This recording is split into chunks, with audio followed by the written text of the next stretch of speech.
Mas eu aprendi duas coisas na vida. Em primeiro lugar, Bíblia não é livro para você meramente ler. Você tem que pesquisar, investigar, ler uma vez, ler duas, com oração, tempo, paciência e orientação do Espírito. Aí um belo dia, clica aquela luz e você vê uma coisa que estava ali perante os seus olhos e a ficha não tinha caído. E depois de estudar Jó, eu cheguei a uma conclusão, que sem querer ser dono da verdade ou especialista em Deus, não é esse o meu papel, eu gostaria de humildemente compartilhar com você de casa e com os irmãos e irmãs que estão aqui, o que eu descobri do livro de Jó, que me deu paz com esse livro, e entendi por que esse livro pode me dar uma resposta. E segundo, eu aprendi que na vida, muitas coisas mudam radicalmente de contexto, de conceito, quando você conhece a história por detrás delas. Eu vou contar uma historinha para vocês. O mestre Jesus muitas vezes fazia o seu sermão baseado em parábolas. Eu vou contar uma parábola para você. Uma vez um trem de ferro estava viajando entre estados nos Estados Unidos da América, e de madrugada ali no trem, aquele barulho que até dá para ninar, né? Uma criança de colo começou a chorar copiosamente, e gritava, e um outro menininho também gritando e tudo, e aquilo começou a incomodar os passageiros. O sujeito tentava dormir aqui, tentava dormir para lá, sentado, e quem já viajou de avião, que vê às vezes uma criança gritando a noite toda ali, por mais sensível que você seja, incomoda. Não incomoda quando é o seu, mas quando é o do outro incomoda. E a criança não parava, e daqui a pouquinho começaram os murmúrios. Aí, isso aqui é mãe que não sabe educar filho, deve ser mãe de primeira viagem. Os meus nunca fizeram isso, porque eu ensinava em casa. Não tem aqueles comentários que muitas mães fazem, né? Lá, isso é choro de birra, de manha. Uma falou assim, gente, nossa, essa criança não cala. E sempre quando tem aquele ambiente assim ruim, desagradável, sempre tem alguém que é o tio João da feira, aquele tiozão do churrasco, que quer levantar e fazer o barraco em público. É igual quando o voo atrasa, daqui a pouquinho sempre tem um que sobe lá e dá o chilique dele. Aí subiu esse tio, acenderam as luzes, ele chamou o condutor, traga o condutor logo aqui, acenda a luz dessa porcaria, eu quero dormir, eu tenho um compromisso amanhã, não estou conseguindo. E o condutor veio, aí estava um homem lá com a criança chorando, falando assim, o senhor está incomodando os outros passageiros, mas o que eu posso fazer? Aí e cadê a mãe dessa criança que não bota uma rolha na boca dessa criança para poder dormir?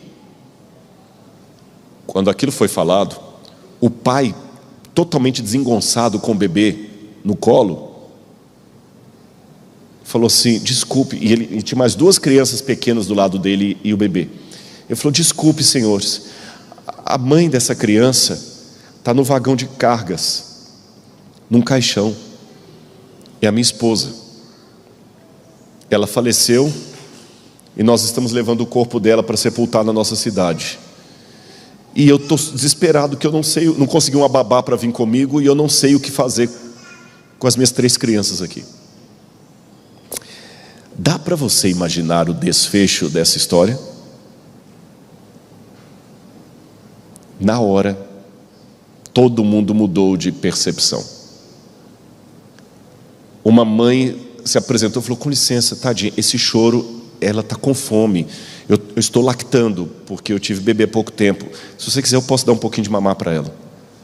Aí o outro já, deixa eu levar as suas outras crianças lá para o vagão de lanchonete, para comprar um lanche para eles. Apareceu até um padre para poder consolar o sujeito ali, e tudo, se oferecer para... O outro perguntou se ele estava precisando de dinheiro, o outro falou, todo mundo se mobilizou. Mas eu pergunto a você, o que causou a diferença de percepção do incômodo daquela madrugada? A partir do momento que todos souberam o motivo por detrás do choro, o incômodo foi visto de outra maneira. Perceberam? Então eu descobri, através de uma autora adventista chamada Ellen White, uma coisa muito interessante. Eu sei que alguns acreditam que os adventistas são seita, porque pensam que Ellen White foi inspirada por Deus. Esqueça essa ideia adventista. Eu estou falando do ponto de vista acadêmico. Ela escreveu um livro chamado O Grande Conflito. E olhando apenas como teólogo, o livro dela, O Grande Conflito, é uma novidade teológica tão bem montada que ela mereceria um título honoris causa de doutora em teologia.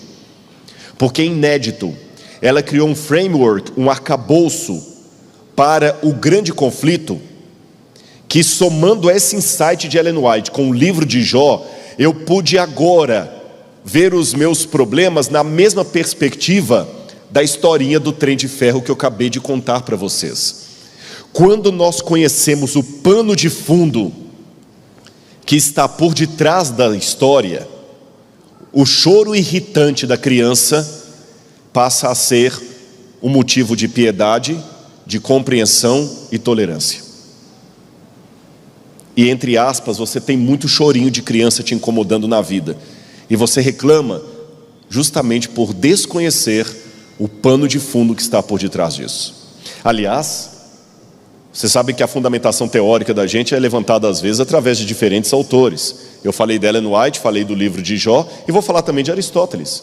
Aristóteles escreveu a Ética Nicômaco, seu filho Nicômaco, e tem insights brilhantes de Aristóteles ali. Aristóteles, acho que foi maior do que Sócrates até. E Aristóteles dizia que os homens, todos eles, desejam naturalmente saber. Muitos, contudo, se perdem nessa tarefa ao longo da vida, talvez por desconhecerem o caminho. E eu falei, Aristóteles está certo. Se eu souber o caminho, se eu souber o pano de fundo, o choro da criança, que na minha ilustração aqui pode ser uma doença, um câncer, uma provação, uma desgraça qualquer, vai ter um outro significado se eu souber o framework da história que Ellen White chamou de o grande conflito entre o bem e o mal, entre Deus e Satanás. E o livro de Jó me ajuda nesse sentido. Vamos resumir a história de Jó para benefício daqueles que talvez nunca leram a história. São 42 capítulos, eu não vou ler tudo para você aqui agora, mas é mais ou menos assim a história. Já comecei que Jó era um homem íntegro, fiel a Deus, bom. E Jó, além de ser tudo isso, ele era muito próspero, ele tinha muito dinheiro. E tendo o seu dinheiro, que aumentava cada vez mais, ele repartia com os pobres, tinha filhos e filhas. E ele, por ser um homem piedoso, todas as vezes que podia, ele realizava um sacrifício a Deus, orando e intercedendo pelos seus filhos, enquanto eles estavam fazendo a festa deles, para que nenhum se perdesse. Até que um belo dia, a Bíblia fala que os filhos de Deus, essa expressão filhos de Deus em hebraico, Bnei Elohim, que pode ser uma expressão atribuída tanto a seres humanos quanto a anjos e seres de outros mundos criados por Deus. A Bíblia fala que os Bnei Elohim, que os filhos de Deus vieram comparecer perante Deus no céu. E entre eles veio também Satanás. E aparentemente, quando Satanás chega, Deus pergunta para o diabo: você já viu meu servo Jó? E o diabo: vi, ele está próspero, ele está louvando o Senhor, porque o Senhor enche Jó de presentes, tira dele as bênçãos e ele vai te amaldiçoar. Deus falou: não vai, vai. E então Deus fala: tá bom, pode ir lá e pode tirar tudo de Jó, você só não vai colocar a mão na vida dele, não vai matá-lo. O diabo desceu e começou a tentar a vida de Jó, começou a trazer desgraças para ele, cada notícia pior do que a outra. Veio um vendaval, matou o gado dele, os animais dele, ele perdeu de uma noite para o dia toda a herança dele. Além disso, trouxeram notícia que numa dessas tragédias, todos os filhos morreram de uma só vez. Reza o ditado que é natural o filho sepultar o pai, mas não é natural o pai sepultar o filho, ou a mãe. Imagina você sepultar todos. Jó rasga sua veste como um patriarca do Oriente Médio, e depois de perder tudo, onde ele vai morar? No lixão da cidade. E como se já não bastasse toda a tragédia da vida dele, ele começa a ter doenças de pele. Um homem que antes com uma canetada removia reis ou estabelecia reis, para fazer uma paráfrase da Bíblia, agora está no lixão da cidade, coçando as suas feridas com um caco de telha. Para piorar a história, vem a pressão psicológica. A mulher dele começa a culpá-lo pela morte dos filhos, por tudo que aconteceu.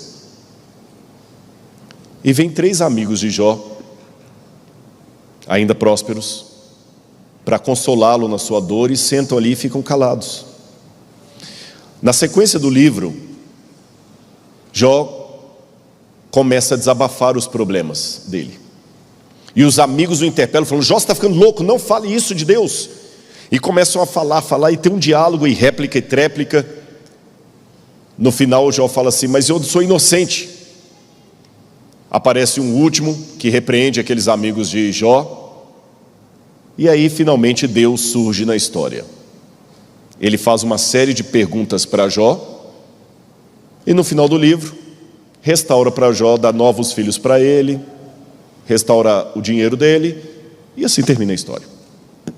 Olhando isso grosso modo, você há de concordar comigo que é uma história que parece muito ridícula até, pueril. Como a criança chorando no trem de ferro de madrugada sem você saber o motivo. Mas eu me fiz muitas perguntas acerca de Jó. A primeira delas é o problema da aposta. Porque quando você lê aparentemente o livro de Jó, parece que tudo não passa de uma aposta de Deus com o diabo, fazendo o ser humano um joguete do capricho divino. O diabo fala: Jó é infiel. Deus diz: Jó é fiel. Não é, não é, então vamos apostar, está aqui. Eu cubro a aposta. Eu me lembro até de uma comédia antiga, chamada Trocando as Bolas, onde 2 empresários fizeram uma aposta sobre como é que oportunidades podiam mudar o caráter de um homem. Então eles fazem de tudo para que um executivo perca tudo e vá para a sarjeta, e um homeless, um sem-teto, se torne executivo. Bagunça a vida dos 2. E no final da comédia, ironia das ironias, o que perde a aposta paga para o outro $1. $1. A comédia quer mostrar que muitas vezes para os milionários você não passa de uma aposta de $1. E será que eu também para Deus sou só isso? Uma aposta do capricho dele com o diabo? Para provar que o diabo estava errado, eu precisava de Jó passar por tudo aquilo? Outro problema que eu tenho é que normalmente as pessoas, quando vão falar do livro de Jó, enaltecem o caráter de Jó. Jó era o cara. Você já ouviu a expressão paciência de Jó? Paciente, firme. E os amigos de Jó, a gente detona. Você certamente, quando não foi bem tratado por um colega, falou: você está sendo um belo amigo de Jó. Só que quando eu vou à Bíblia, essa imagem ilibada de Jó e detonadora dos amigos dele se desfaz um pouco. Eu vou mostrar para vocês. Será que Jó era tão paciente assim? Olha bem, quando você analisa o livro de Jó, você nota que Jó ergue aos céus 16 vezes a mesma pergunta: por quê, por quê, por quê? E um dos mantras religiosos que eu já ouvi por aí, sem concordar com ele, não é bíblico, mas é religioso. É aquela pessoa que diz assim: o verdadeiro crente nunca pergunta por quê, pergunta para quê. Falo até com voz de frequência modulada, né? Parece que é pecado perguntar. E realmente muitas igrejas não lidam muito bem com o questionamento. Estou falando inclusive da minha. Você é um questionador demais, meu filho. É lógico, claro e evidente que há perguntas honestas e perguntas com vontade de aparecer. Tem pessoas que eles não têm uma dúvida, ele tem uma tese. Mas tirando esses modos errados de fazer uma pergunta, eu quero me referir àqueles que honestamente têm porquês e que admitem: desculpe, a resposta que você está me dando, religioso, não está me satisfazendo. Você tem que aceitar pela fé. Eu até estava comentando com os amigos esses dias, muita expressão assim: volta para a Bíblia, você tem que olhar na Bíblia. Tá, mas o problema não é a Bíblia. Eu não estou concordando com a interpretação da Bíblia que você está dando. Eu dou a minha interpretação da Bíblia, e quando você não concorda com ela, volte-se para a Bíblia. A sua resposta não me convenceu. Você é muito questionador. Jesus terminou o ministério dele falando: Deus meu, por que me desamparaste? Lama sabachthani. Não foi porquê de resposta, foi porquê de pergunta. E mais, esse porquê de Jó, quando a gente vai olhar no livro, não é um porquê de curiosidade, como criança que está naquela fase da descoberta, que começa assim: mãe, por que que a flor é amarela? Por que que o passarinho voa? Por que que o céu é azul? Não é aquele porquê de indagação infantil, é um porquê de protesto, é aquele porquê chato. Por que que eu não posso pregar aqui? Por que que eu não posso sentar aqui? Por que que eu não posso entrar aí? Por que que eu não posso ir lá? Sabe aquele porquê desafiador, porquê de adolescente? Por que que eu tenho que fazer isso? O porquê de Jó não era um porquê de curiosidade, era um porquê de protesto. Outro problema: a única resposta que ele recebeu diante de tantos porquês foi o absoluto silêncio de Deus. Jó expôs a sua queixa 34 vezes. E novamente o que ele ouve? O silêncio de Deus. Quando Deus falou com ele, não respondeu sequer uma de suas perguntas. Ao contrário, fez-lhe 70 perguntas e não respondeu nenhuma. Será que Jó era tão paciente assim e Deus esclareceu o problema? Eu vou dar alguns exemplos para vocês das falas de Jó, como é que elas são politicamente problemáticas. Sabe o politicamente correto? Eu vou ler rapidamente ali para não gastar muito tempo. Jó 10, verso 3. Tens alguma satisfação em oprimir-me? Ele está falando com Deus. Afinal, tu mesmo me criaste. Como podes rejeitar a obra de tuas mãos, enquanto sorris com aprovação para o plano dos ímpios? Ele estava chamando Deus de sádico, porque alguém que sorri porque o outro está arrebentando com você, ele está sendo um sádico. Ele chamou Deus de sádico. Agora imagine, você que está assistindo de casa, ou quem sabe você que está aqui no auditório. Imagine que você entra na igreja aqui e vem um irmão orar aqui à frente e fala assim: Senhor, até quando o Senhor vai ficar nos atacando desse jeito? O Senhor fica sorrindo das nossas desgraças. Eu tenho quase certeza que você nunca mais entraria nessa igreja.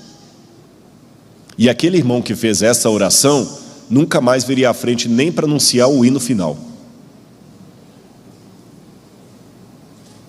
Já pensou? Vamos continuar. Entretanto, se clamo injustiça, eis que não obtenho resposta. Grito por socorro, contudo não vejo justiça. Jó 19, verso 7. Jó 34, verso 5, 12, 17 a 19, Jó fala o seguinte: sou inocente do mal que me acusam, mas Deus tirou de mim a injustiça. A justiça. Deus é injusto então.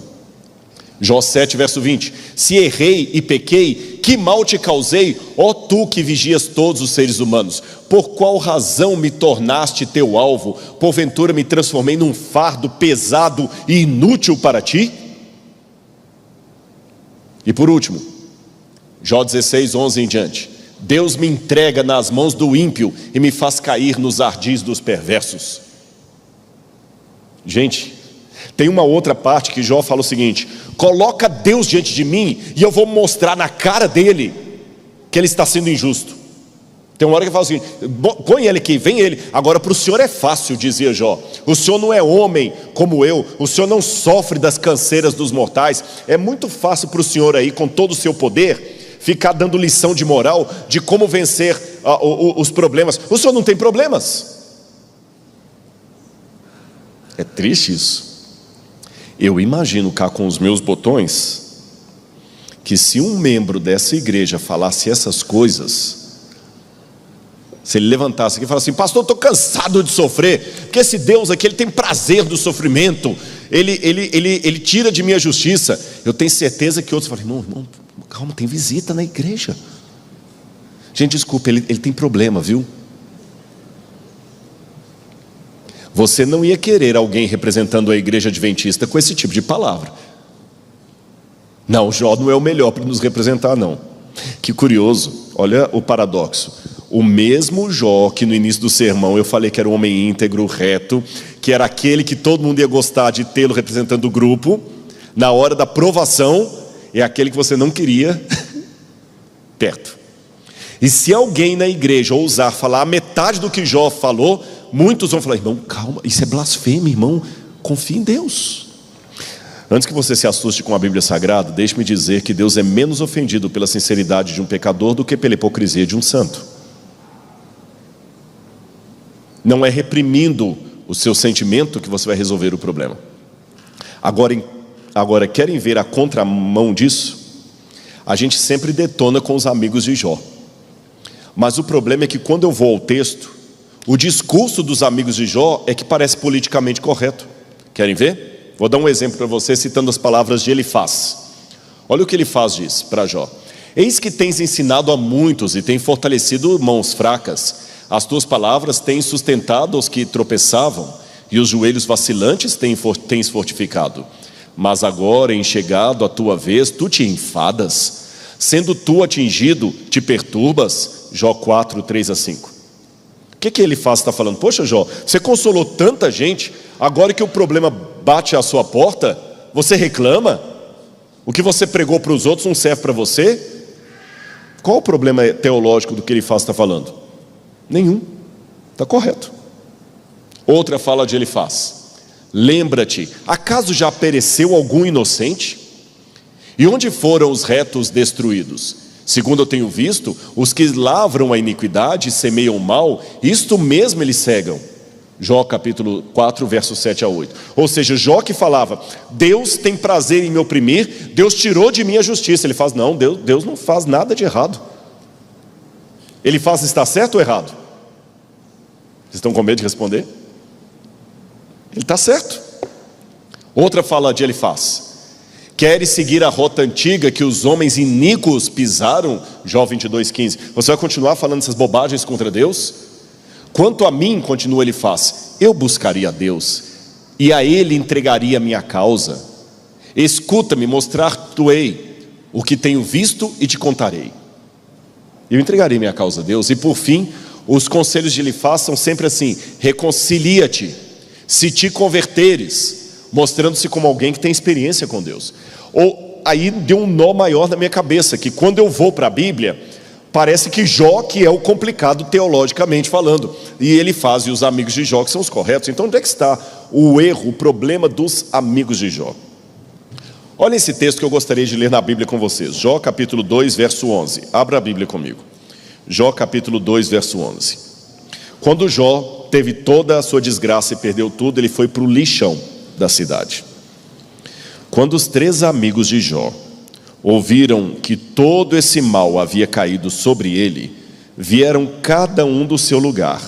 Elifaz, o temanita, Bildad, o suíta, e Zofar, o naamatita. Todos tinham combinado ir juntos, condoer-se dele e consolá-lo. Eu lembro que uma vez eu conversei com um grande empresário, riquíssimo, muito dinheiro mesmo, milionário, que um dia perdeu tudo. Ele descreveu para mim a situação dele. Ele tinha 3 filhos. Numa semana ele entraria numa concessionária e com o cartão de crédito compraria o carro mais caro importado sem perguntar o preço. Os filhos tinham motorista, segurança e mordomo. Na semana seguinte, ele não tinha dinheiro para pagar o supermercado, e os filhos tinham que ir de ônibus para a escola. E é interessante que quando ele perdeu tudo, os amigos que viviam pedindo coisa para ele desapareceram, como acontece em muitos casos das novelas da vida real. Só que com Jó foi diferente. Os 3 amigos dele, que nós falamos amigos de Jó, vieram consolá-lo. Saíram de onde estavam e vieram e ficaram sentados, calados com ele, sentados ali, condoendo-se com ele. Ora, eles tinham alguma ternura. Ninguém deixa o seu lugar de conforto, a sua zona de conforto, e vai lá para o lixão ficar com o que perdeu tudo.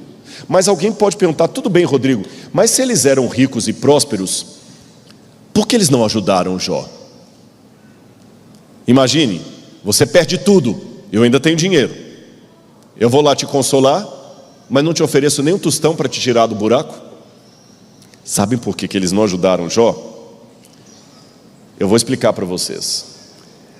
Porque essa era a teodiceia da época. Agora você já sabe o sentido da palavra teodiceia. Naquela época acreditava-se que Deus era o responsável único por tudo o que acontece. Era a maneira que eles tinham de se expressar. Não cai uma folha da árvore sem que Deus não queira. E aquelas coisas que Deus não impediu eram discursadas como se Deus causou.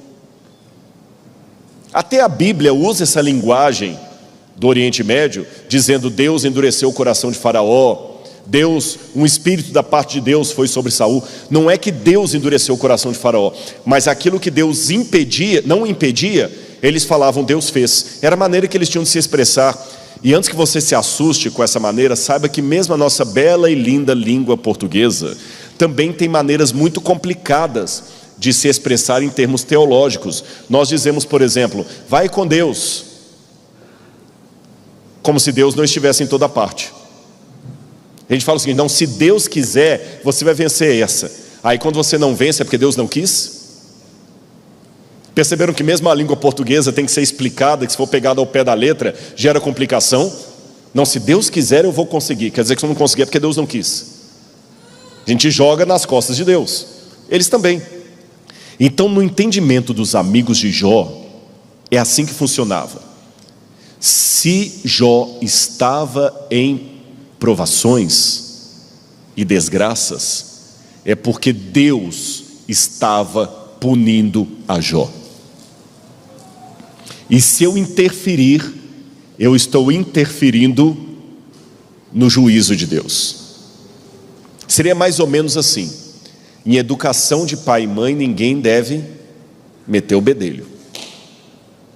Se o pai coloca o filho de castigo ali, e chega uma tia, uma avó, não deixa o menino de castigo, vem cá, a vovó vai te tirar daqui, ela está errada. É lógico, claro e evidente que se for uma situação de violência doméstica, que infringe a lei de proteção ao menor e à criança, eu tenho a obrigação moral de denunciar ao conselho tutelar. Mas não é disso que eu estou falando, eu estou falando de educação. Você nunca deve interferir num castigo que um pai está dando a um filho, exceto naqueles casos de violência que eu citei, porque você não pode tirar a autoridade do pai e da mãe. Concordam comigo? Então, na visão dos amigos de Jó, se eles interviessem, eles estariam interferindo no julgamento de Deus. Por isso que não falavam nada. Mas aí Jó começa a protestar. E logo eles vêm responder a Jó. É interessante que quando você explora o livro de Jó, ele tem muita ironia. São Jerônimo, quando foi traduzir a Bíblia para o latim, falou que Jó parecia uma enguia úmida ou um bagre ensaboado, escorregadio como lama, porque o hebraico mais difícil de traduzir é do livro de Jó, tem muitos trocadilhos. Por exemplo, abra a Bíblia comigo em Jó capítulo 19, versículos 25 em diante. Jó capítulo 19 é um texto clássico, versículos 25 em diante. Todo mundo conhece especialmente o verso 25. Porque eu sei que o meu Redentor vive, e por fim se levantará sobre a terra. Depois, revestido esse meu corpo da minha pele, em minha carne verei a Deus. Eu o verei por mim mesmo, os meus olhos o verão e não outros. De saudade meu coração desfalece dentro de mim. Quando você lê isso no português, parece só assim uma forma piedosa e bonita e poética de falar da ressurreição. Mas no hebraico, isso aqui é irônico. Você pode ler de duas maneiras: eu sei que meu Redentor vive, ou eu quero a redenção enquanto eu estou vivo. Não vem falar comigo de ressurreição da carne quando eu estou sepultando a minha mãe. Eu quero ela agora. Não vem falar comigo agora da segunda vinda de Jesus quando eu estou sepultando o meu bebê. Eu quero meu bebê agora, nem na volta de Jesus não. Jó não era tão politicamente correto como muitos acreditam. Bom, e qual o sentido do nome Jó? Há várias propostas. Uma delas é que Jó viria do hebraico Yov, que poderia ser o perseguido, o odiado, o inimigo. Mas existe uma outra possibilidade dada por Albright, que a palavra Jó seria uma contração de duas palavras. Ayá Abum, que seria a pergunta: onde está o meu pai? E eu gosto disso aqui. Onde está o meu pai? Na hora que eu estou mais sofrendo. A mesma pergunta, que eu vou dando um spoiler do final desse sermão, a mesma pergunta quase que Jesus fará na cruz do Calvário: Deus meu, por que me desamparaste? Onde é que está o meu pai, quando eu mais preciso dele? Agora, eu perguntei quando eu fiz esse sermão aqui na parte da manhã, e vou perguntar de novo: há alguém aqui da área jurídica? Advogado, magistrado? Tem? Uma? Só uma? Pode levantar a mão, é só para eu saber mesmo. 2 pessoas lá? 3. Você sabia, e você que está em casa, se houver alguém me assistindo que é um advogado, advogada, ou juiz, ou magistrado, desembargador, você sabia que o livro de Jó é, em essência, uma peça jurídica do Antigo Oriente Médio? Eu vou explicar para você como é que funcionava a mentalidade legal e jurídica do Antigo Oriente Médio. Hoje, se eu tenho uma demanda contra alguém, você, por exemplo, que está com a máquina, qual é o seu nome? Jean. Se o Jean, eu moro numa cidade da idade do bronze com o Jean, e o Jean comprou 10 vacas na minha mão e não me pagou, me trouxe prejuízo. Eu vou até o rei da cidade, ou o sacerdote da cidade, ou o ancião da cidade, ou seja, o líder da cidade que tinha autoridade. Normalmente naquele tempo, a função de juiz e rei era exercida pela mesma pessoa. Ou juiz, rei, sacerdote. Na época de Jó era assim, o patese, que cuidava das cidades. Então eu vou até o rei, o monarca, o juiz, o sacerdote, e falo assim: olha, eu tenho uma demanda aqui. O Jean pegou 10 vacas minhas e não me pagou, me trouxe prejuízo. Caso o rei perceba na minha fala uma causa jurídica, ele pode determinar a abertura de um julgamento. Então ele fala o seguinte: tudo bem, vamos julgar a sua causa daqui a 2 luas na porta da cidade. Então aquele rei chamava todos os anciãos do povo e num banco na porta da cidade julgava os casos. Você se lembra no caso de Ruth e Boaz, que o caso foi decidido na porta da cidade? Outros exemplos mais que eu poderia dar. Agora tem mais um detalhe diferente do nosso modo judicial. Aqui no Brasil, exceto no Tribunal de Pequenas Causas, se eu tiver que entrar com uma ação judicial contra o Jean, e ela é mais do que o mínimo de pequenas causas, o que eu preciso para impetrar uma ação no fórum? Advogado. Que vai ser o advogado de acusação, o promotor. Só que no Antigo Oriente Médio, não havia a figura profissional do advogado de acusação. Sabe quem fazia às vezes do promotor e do advogado de acusação? Eu mesmo, aquele que era a vítima, o lesado, o prejudicado. A partir do momento em que o juiz falava: eu vejo lastro judicial na sua demanda, ele chamava as pessoas e falou o seguinte: muito bem, daqui a 2 luas será o julgamento do Jean, e o Rodrigo será o advogado de acusação. Ou seja, o advogado de acusação era a própria pessoa lesada, prejudicada. Não era um profissional contratado. Agora, sem ofender o pessoal do direito, sabe qual o nome hebraico que se dá para esse cargo de acusador, de promotor? Satanás. E antes que alguém me jogue pedra ou me lacre na internet por isso, deixa eu explicar. Satanás não é o nome do anjo caído. Nem Lúcifer é bem o nome dele. Lúcifer é um nome que veio de uma tradução do hebraico para o latim, Luciferus, portador de luz, e acabou o cristianismo chamando o anjo caído de Lúcifer. Mas o nome Lúcifer não aparece na Bíblia. E eu não quero comentar isso agora, só uma notinha de rodapé, a gente comenta isso em outra ocasião. Porém, ao longo dos anos, o inimigo de Deus foi adquirindo apelidos por causa da atuação dele na história. E um dos apelidos que ele ganhou foi o de Satanás, que significa acusador, advogado de acusação, um promotor. Em hebraico, Satan. Em português, Satanás, por causa do grego. Todo mundo entendeu até aí? Aí que vem o negócio. Eu tenho a demanda contra o Jean, o juiz fala, então hoje você será Satanás. Calma, Satanás no sentido hebraico, que a palavra significa advogado de acusação. Repetindo que o advogado de acusação não é um profissional que eu contrato, mas sou eu mesmo enquanto prejudicado ou lesado. Tudo bem até aí? Agora outra coisa para você aprender do hebraico.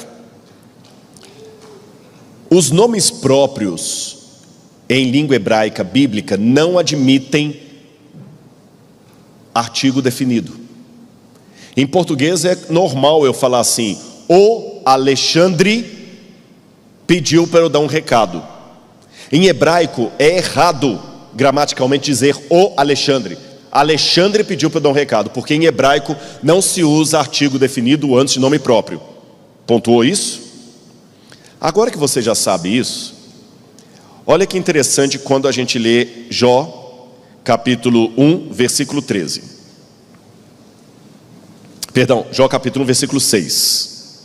Você que está em casa, aproveita, pega a sua Bíblia também, compartilha esse sermão com outra pessoa. Vamos fazer do coco uma cocada. Já que nós não podemos estar todos presencialmente aqui, vamos levar esse sermão para milhares de pessoas, porque a voz pode ser minha, como dizia o pastor Estina, mas a mensagem é de Deus. Jó capítulo 1, verso 6 diz assim: num dia em que os filhos de Deus vieram apresentar-se diante do Senhor, veio também Satanás entre eles. E aqui na minha tradução, Satanás está com letra maiúscula, indicando o nome próprio, mas aqui está errado. Lembra que eu falei que antes de nome próprio não tem artigo? Ali, mesmo que você não saiba hebraico, você consegue perceber que a diferença entre as duas palavras escritas de vermelho é que a segunda está com uma letra a mais em relação à primeira. Na primeira está escrito Satan, Satanás, nome próprio. A segunda está Ha-Satan, o Satanás, então não pode ser nome próprio.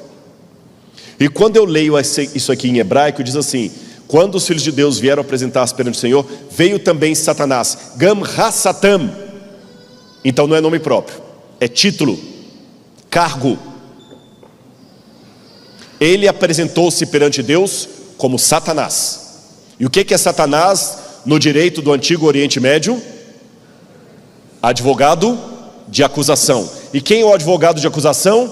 Não é um profissional que eu contrato, mas sou eu mesmo enquanto prejudicado, enquanto lesado. Então, se ele apresenta perante Deus como Satanás, ele está se apresentando como um prejudicado. E alguém pode falar assim: Rodrigo, o que ele foi fazer diante de Deus? É interessante que por causa da novela Gênesis, muitas perguntas estão saltando na internet por aí. E eu quero até abrir um parênteses para dizer uma coisa que está me deixando muito feliz. Muita gente fala assim: Rodrigo, por que você está com o seu nome associado se você tem coisa na novela que eu sei que como adventista você não concorda? Por exemplo, o Satanás expulso do céu, caindo e matando os dinossauros. Sabe por quê? Porque graças àquela cena, você foi para a internet saber que ideia é aquela.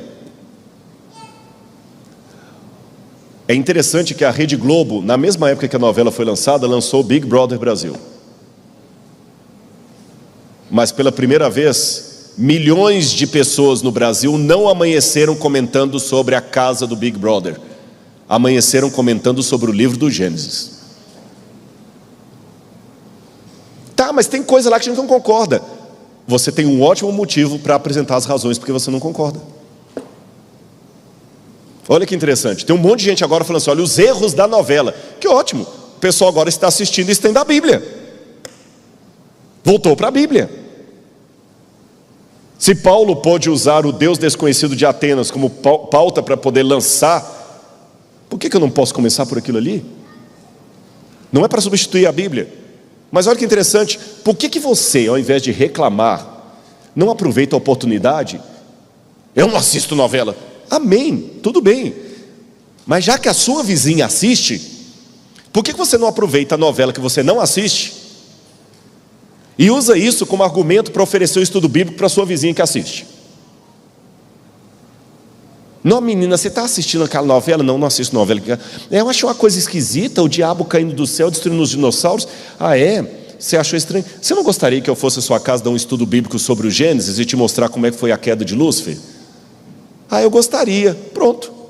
Valeu, ó. Quantas vezes na colportagem a gente aproveita uma situação para fazer uma ponte?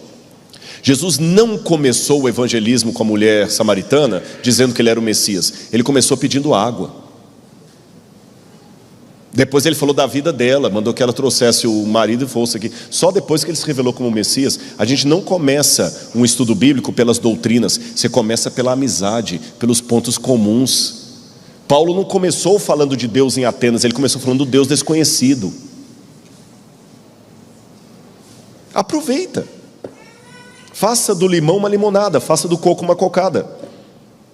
E eu vou aproveitar isso aqui agora.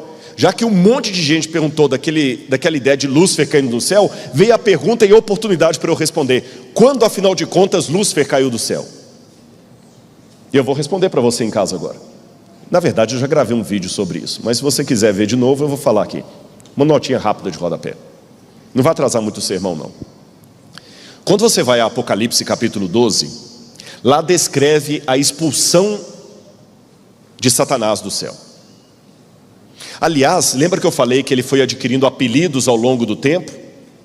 Satanás não é o único apelido dele. Ele tem um outro apelido, diabo. E de onde vem a palavra diabo?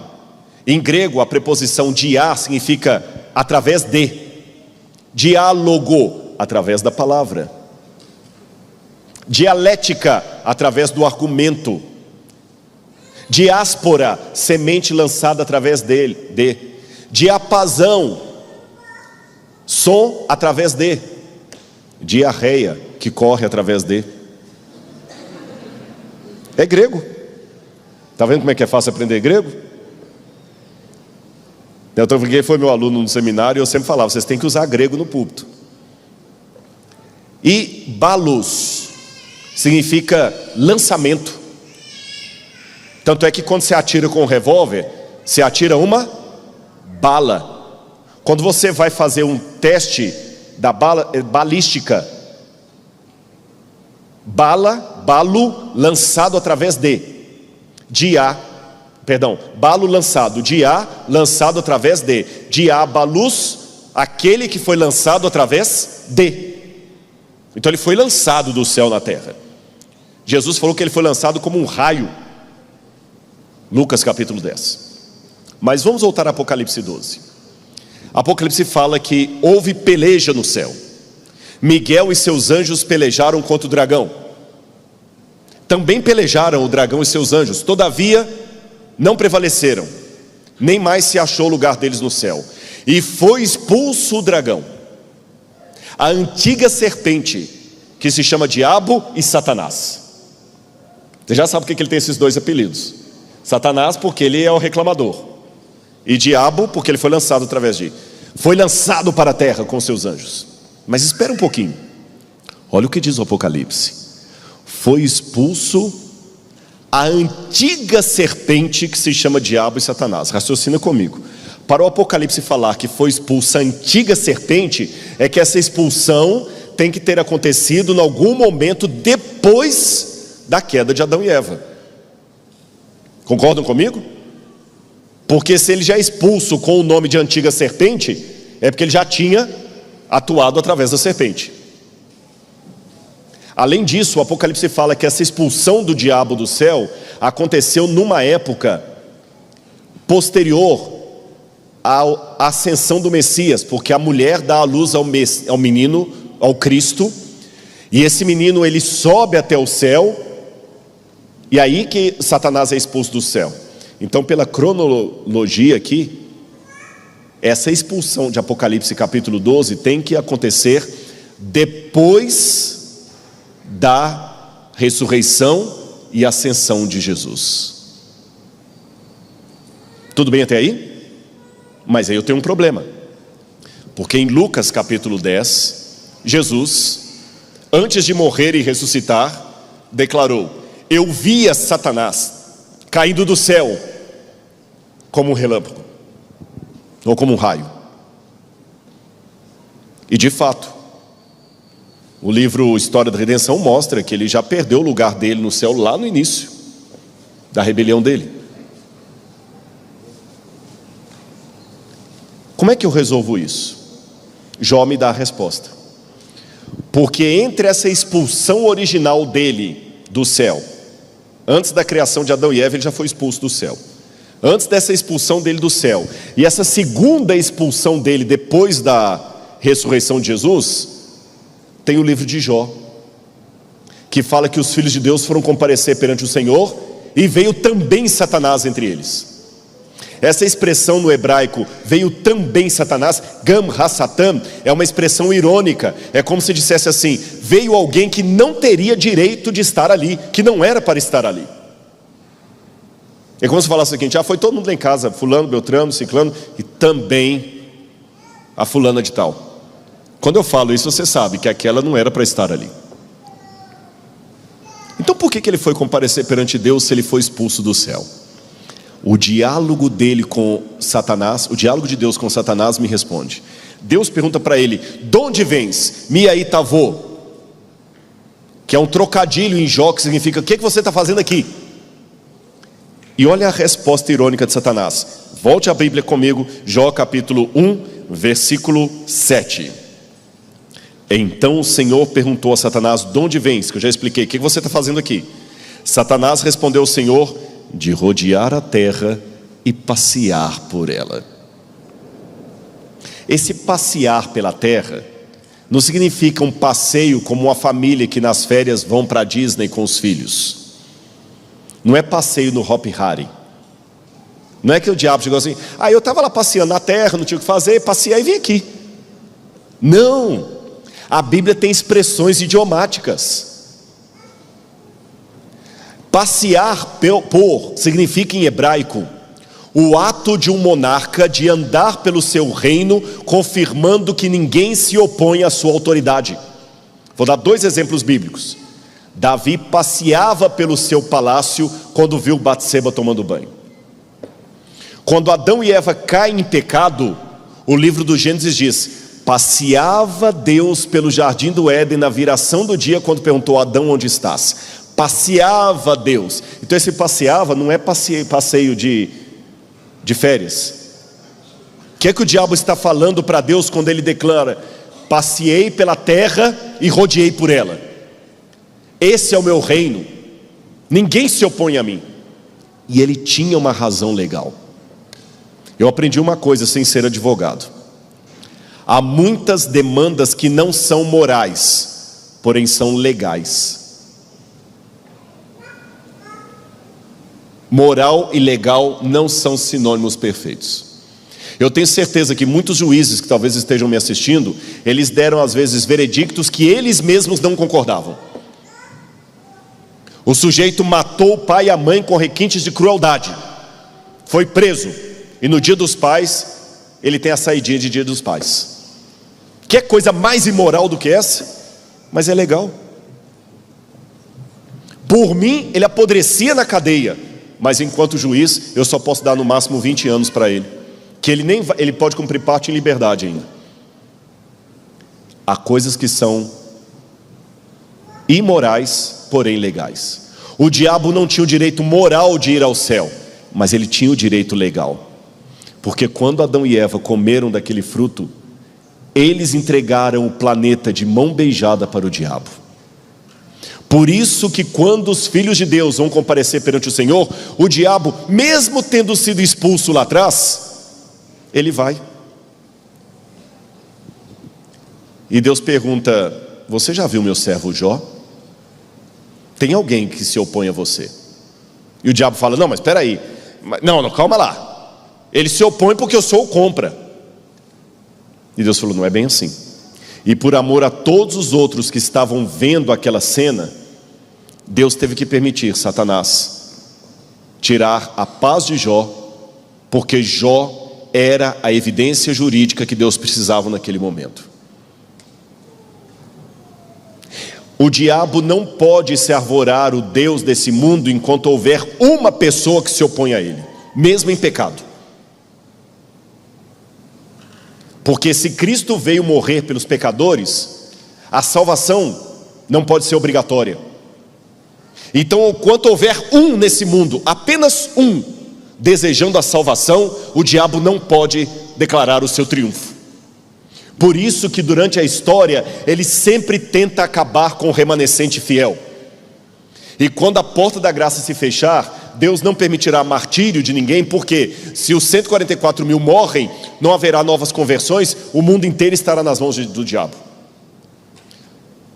Você já parou para pensar que no seu evangelismo você pode ganhar pessoas e anjos para Deus? Porque o testemunho de Jó fez com que muitos vissem o caráter de Deus. A gente fala de dar estudo bíblico para ser humano, Jó deu estudo bíblico para anjos. E Jó começa a sofrer tudo. Agora, eu quero só antecipar aqui para a parte final as respostas de Deus. Deus vai aparecer para responder a Jó lá no capítulo 38. Abra a Bíblia comigo em Jó 38. Eu vou ler o verso 1. Então, do meio de um redemoinho, o Senhor respondeu a Jó e disse: quem é este que obscurece os meus planos com palavras sem conhecimento? Cinja os lombos como homem, pois eu lhe farei perguntas e você me responderá. Essa expressão idiomática, cinja os lombos, é o seguinte: as pessoas quando iam viajar, eles pegavam todos os apetrechos de viagem e colocavam amarrados na cintura. Ou quando eles trabalhavam com aquelas túnicas maiores, no campo, qualquer coisa, ele pegava a túnica e rodava aqui tipo um fraldão e amarrava aqui nos rins mesmo, porque se você precisasse correr ficava mais fácil. Então cingir os lombos ou amarrar os rins é uma expressão idiomática para vamos viajar. É como falar o seguinte: arruma as malas. E a forma como Deus aparece para Jó, gente, ela é icônica. Eu sei que para o nosso estilo de humor não parece engraçado, mas para o típico humor do Antigo Oriente Médio, foi uma cena muito pitoresca e engraçada. Deus aparecendo num redemoinho seria mais ou menos como se o Todo-Poderoso chegasse agora numa lambreta, daquelas lambretas dos anos 60, e quebrasse o clima pesado da história com um ar de graça. E falasse assim: Jó, quem está questionando aí quem sou eu? Ah, é você, né? Monta na minha garupa, que eu quero dar uma carona para você e quero te fazer umas perguntas. Sabe o pai que fala com o filho assim: olha, entra no meu carro, vamos sair, vamos dar uma volta que eu quero conversar com você. E Jó, tímido, monta na garupa de Deus. E Deus começa a mostrar para Jó todas as grandezas do universo. E fazendo perguntas: onde é que você estava quando eu criei a neve? Quando eu liguei os 7 estrelas e o Orion? Onde é que você estava quando eu fiz isso, quando eu fiz aquilo? E Jó ficou assustado diante da grandeza de Deus e emudecido diante do fato mais óbvio, que você não deve discutir com um especialista. E isso aqui eu digo de carteirinha, não porque eu seja especialista em alguma coisa, mas é que pelo fato de me tornar especialista em alguma coisa, eu descobri o tanto de coisa que eu não sei. Acho que até um ato inconsciente, toda hora que eu falei do direito, eu olhei para você, porque eu sei que eu não sou da área, eu posso falar uma besteira. Por isso que eu não gosto de falar de tudo na internet, porque Jesus era o caminho, a verdade e a vida, e nem por isso ele deu palpite em tudo. Mas tem pessoas hoje que querem ser especialistas em tudo: economia, política, religião, tudo. Ele sabe de tudo. Tem o conhecimento vasto como o oceano e profundo como um pires. E uma característica do especialista é que ele faz coisas que você não entende. Pastor não entende construção, e toda vez que o pastor quis meter o bedelho para construir de um jeito diferente do que o irmão pedreiro estava notificando, depois teve que ir lá porque a igreja estava caindo. Ele fez teologia, ele não é pedreiro. Fique na sua área. Então, como se Deus falasse: Jó, você está querendo discutir comigo? É porque hoje todo mundo é especialista em tudo com o Google, né? Todo mundo é especialista em vacina, todo mundo todo mundo tem uma opinião qual que é a melhor, qual que não é melhor, que se deve tomar, se não deve tomar. E o que você é formado em letras? Todo mundo tem opinião de tudo. Deus já para de ter opinião, você não sabe. Aí depois dessa volta, Deus chega com Jó no mesmo ponto onde ele parou. Aí Deus desce da lambreta, Jó desce da lambreta, e Jó já vai saindo cabisbaixo. E Deus fala, capítulo 40, verso 1. O Senhor disse mais a Jó: será que alguém usa de censuras, pode discutir com o Todo-Poderoso? Que responda isso àquele que critica Deus. Imagina a cena. Jó desceu da lambreta de Deus, cabisbaixo, o corpo fala, dizia Pierre Weil, e Jó ali triste, acabrunhado, e Deus, então, vai discutir comigo? E Jó foi sendo fininho, calado. Então Jó respondeu ao Senhor e disse: sou indigno, que responderia eu? Põe a minha mão sobre a boca, uma vez falei, não direi mais nada. Mais nada. E Deus falou assim: está satisfeito, Jó? Estou, sim, Senhor. Respondi a todas as suas perguntas? Sim, Senhor. Tem certeza? Tenho, sim, Senhor. Não vou falar mais nada, não. Eu respondi a tudo. Você entendeu agora o plano cósmico, que eu sei mais do que você? Mas espera aí, eu não respondi por que eu meti você nessa história. Uma coisa é saber o grande conflito de maneira cósmica, outra coisa é a minha biografia. Uma coisa é ver dados sobre o Covid na televisão, outra coisa é estar com um parente que eu amo entubado. A notícia tem outro sabor. Uma coisa é saber que o World Trade Center caiu em setembro nos Estados Unidos, outra coisa é ter minha filha trabalhando num andar que foi atingido pelos aviões. Jó, monta aí na carona, eu quero dar outra volta com você. Senhor, mas não precisa não. Entra. E Jó monta de novo na garupa de Deus. Só que dessa vez Deus não mostra as grandezas da natureza para Jó. Sabe o que Deus mostra? 2 paquidermes, que em hebraico são chamados de Leviatã, a serpente, o dragão do mar, e Behemoth, que seria um monstro da terra. É ruim que algumas traduções verteram esses nomes hebraicos de Leviatã por crocodilo e Behemoth por hipopótamo, mas eu não gosto dessas traduções. Eu prefiro deixar Leviatã e Behemoth, que são 2 típicos animais que não tem na fauna. São animais monstruosos, mitológicos. Esses animais são o exemplo, o símbolo máximo do mal. Na cultura ugarítica, nós já temos a ideia do deus El destruindo o dragão de 7 cabeças, cortando uma de suas cabeças, está vendo lá? No Apocalipse também fala do dragão, que é a antiga serpente. E geralmente o livro de Jó fala de 2 animais, um marítimo, outro terrestre, um do mar, outro da terra. No Apocalipse também você tem 2 bestas, em Apocalipse 13, uma besta que surge do mar e uma besta que surge da terra. 2 monstros caóticos representando a totalidade do mal. E no livro de Jó, Deus começa a lutar, e a própria pergunta de Deus e reação de Jó dá a entender que Deus tem até alguma dificuldade com aqueles animais. Aí Jó, será que você consegue pescar o Leviatã com o anzol? E o Behemoth? E o Jó, que na primeira carona ficou só estarrecido com a grandeza da natureza, agora ele estava apavorado de medo. Eu imagino o Jó querendo até se esconder atrás de Deus, enquanto Deus duela com aqueles animais ali. E quando Deus termina aquela batalha, eu imagino Deus terminando até sôfrego. Entra, Jó, vamos voltar. E Deus está cansado. E Deus pergunta: você entendeu agora, Jó? Aí Jó responde: bem sei que tudo podes. Jó 42, verso 2. E nenhum dos teus planos pode ser frustrado. Tu perguntaste: quem é este que sem conhecimento encobre os meus planos? Na verdade eu falei do que eu não entendia, coisas que são maravilhosas demais para mim.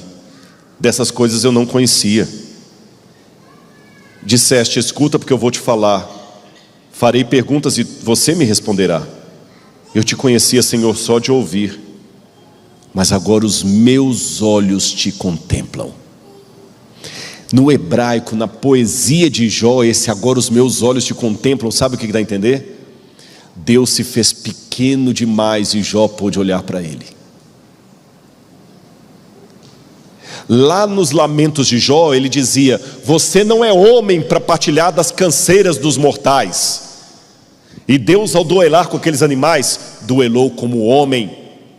Ele falou: Jó, isso aqui é para você entender que eu participarei da canseira dos mortais, porque eu me farei carne para morrer no seu lugar, para que o seu sofrimento não seja eterno.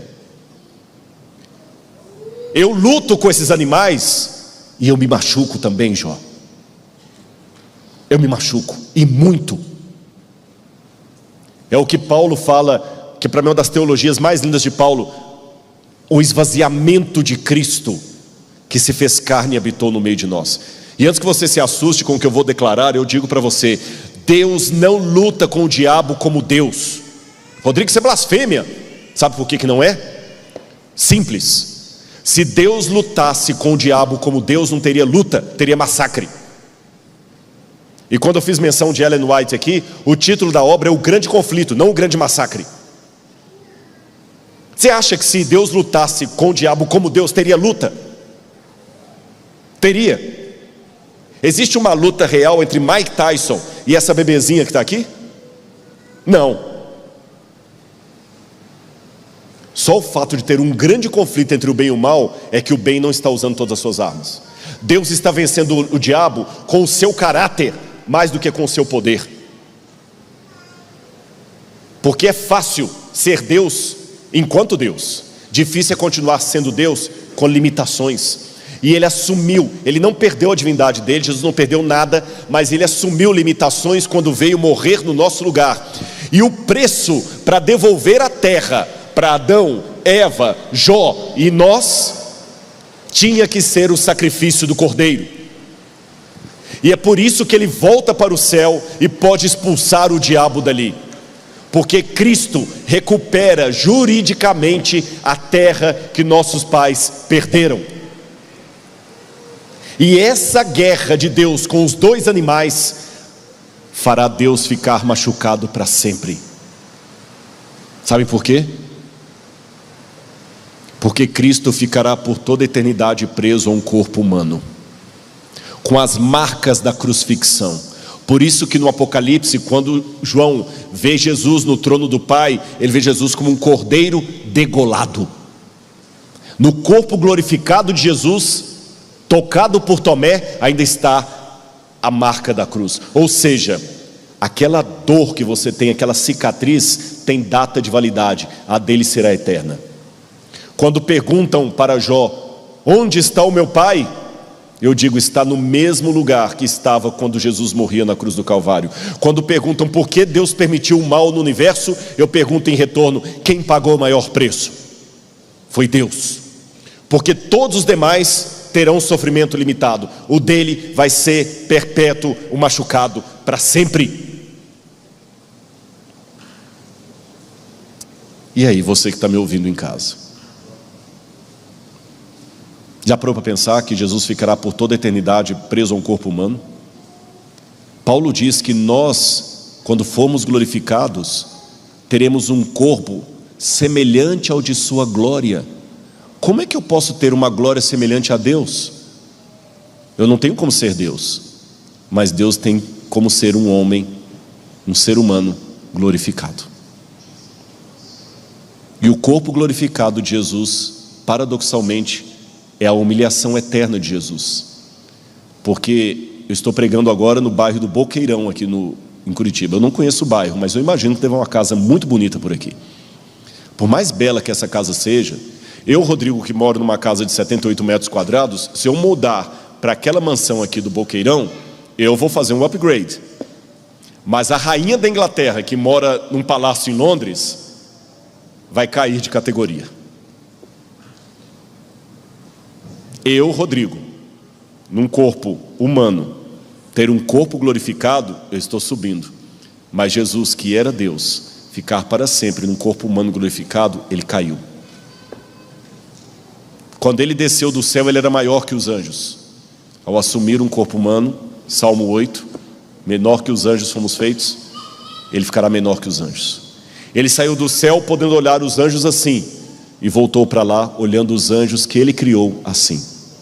Ele se tornou tão pequeno, que muitos, até com base nisso, tragicamente negam a sua divindade, achando que ele é pequeno demais para ser Deus. Pense nisso, você que está em casa. Você é um Jó que está sofrendo? Saiba que por detrás do seu sofrimento existe uma outra história sendo contada, que talvez você não está reconhecendo. É por isso que o chorinho da criança no trem te incomoda tanto. Mas entendendo o arcabouço do grande conflito da guerra do bem contra o mal, o chorinho da criança terá um outro significado para você. Pense nisso, em nome de Jesus. Amém.